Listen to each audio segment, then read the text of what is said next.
Deputado, repercutiu muito aqui ontem a declaração que o senhor deu à imprensa de que era preciso o país combater a violência com violência. O senhor deu essa declaração e, evidentemente, que isso teve muita repercussão. Muita gente favorável, muita gente contrário. E coincide com a divulgação de uma pesquisa de opinião pública, divulgada hoje pelo jornal Folha de São Paulo, no Rio de Janeiro, que é o seu estado de origem, que diz que 60% da população carioca discorda daquele ditado que diz que bandido bom é bandido morto. Como é que o senhor avalia essa posição da opinião pública e a repercussão das suas declarações em torno da violência, combatendo violência?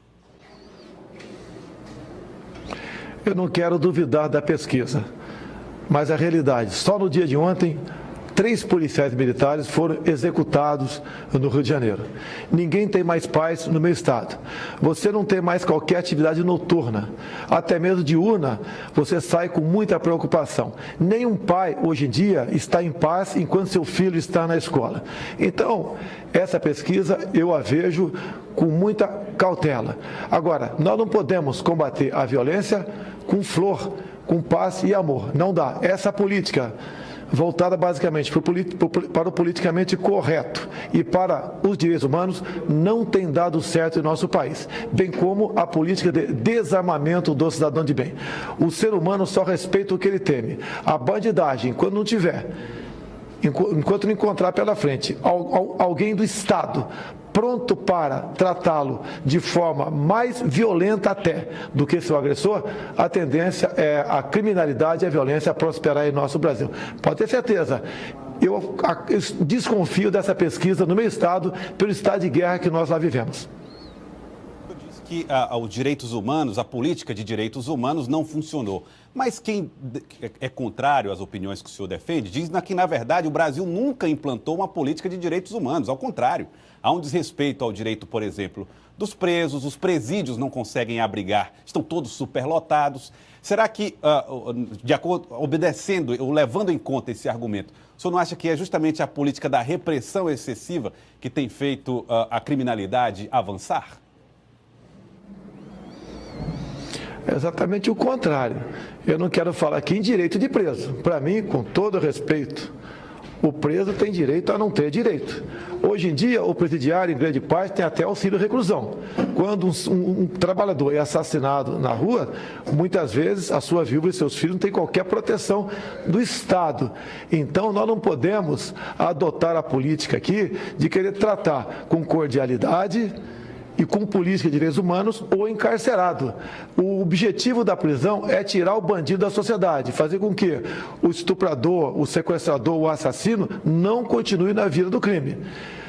Então, essa política carcerária do nosso Brasil, logicamente que ela pode ser modificada, mas o nosso foco não pode ser para o encarcerado, tem que ser para os 200 milhões de pessoas que estão aqui fora, exatamente vítimas desses bandidos. Deputado, durante as manifestações de receptividade ao senhor, tinha muita gente utilizando roupas que traziam imagem de armas nas costas. Algumas pessoas consideraram isso uma referência à sua condição de militar, uma espécie de homenagem às Forças Armadas. Outros, como apologia ao crime. Como é que o senhor observa toda essa polêmica em torno de tudo aquilo que envolve o nome de Jair Bolsonaro? Olha, longe de qualquer apologia ao crime. A arma é um instrumento de defesa. E eu costumo dizer, mais importante que a nossa vida é a nossa liberdade. Um país com seus homens armados dificilmente será vítima de alguém que queira roubar-lhe a liberdade. O Estatuto de Desarmamento tem que ser simplesmente abolido em nosso Brasil, porque ele só serviu para desarmar o cidadão de bem. Hoje, nem dentro das nossas casas, nós conseguimos dormir em paz se não tivermos uma arma ao nosso lado, porque a bandidagem está cada vez mais ousada. E, como eu disse há pouco, o ser humano só respeita o que ele teme. E o bandido, enquanto ser humano, ele sabe que ao buscar uma vítima desarmada, ele terá grande chance de sucesso. E nós temos que barrar isso aí, como? Através de uma arma de fogo também. Uma das queixas, agora falando a respeito dos militares que se faz, diz respeito à forma como as corregedorias nos quartéis têm encarado os processos contra militares. Como é que o senhor tem avaliado essa política de punição e julgamento dos militares em todo o país? Olha, aí entra a malfadada política de direitos humanos, entre ONGs defensoras desse tipo de gente. Nós temos que mudar isso. A nossa ideia, de um dia nós chegarmos ao governo, é criar exatamente a advocacia para defender nos estados os policiais. Não é justo. O Estado bota uma arma na cintura do policial. Ele vai à luta, acaba muitas vezes abatendo o inimigo da sociedade e ele responde, às vezes, por um crime de homicídio, né, que soma-se a isso a questão do excesso. Então, nós temos que dar uma retaguarda jurídica para o policial poder bem exercer o teu trabalho. Por outro lado, as corregedorias, no meu entender, como regra, elas estão politizadas. Ou seja, não só o comandante da PM, como o respectivo secretário, ele faz parte de uma estrutura hierárquica que vem do governador. E se o governador tem um viés de esquerda voltado para o PT, como em muitos estados nós temos, a tendência é sempre punir o policial militar. Isso nós vamos buscar uma solução com mudanças no futuro. Mas, deputado, no seu estado, no Rio de Janeiro, lá no Rio de Janeiro, aconteceu aquele episódio de execução, né, dos criminosos que estariam trocando tiro com os bandidos e lá, já sem reação, foram executados. E depois se viu que aqueles policiais militares que participaram desta ação, repito, no seu estado, Rio de Janeiro, já tinham passagens com outros crimes, respondendo a outros inquéritos semelhantes. O senhor não acha também que há um relaxamento dessas corregedorias, permitindo que os policiais, ou que qualquer policial possa colocar uma arma na cintura, o que é perigoso para a sociedade? No que dependesse de mim, aqueles dois policiais seriam condecorados. Eles estavam numa progressão. Ou seja, a bala comia solto lá naquela região. E como eles tinham que prosseguir, não poderiam deixar pessoas para trás com vida naquele momento, porque elas poderiam ter uma arma escondida e executar os policiais por trás. E esses que estão presos no momento, infelizmente, eles têm alguns autos de resistência.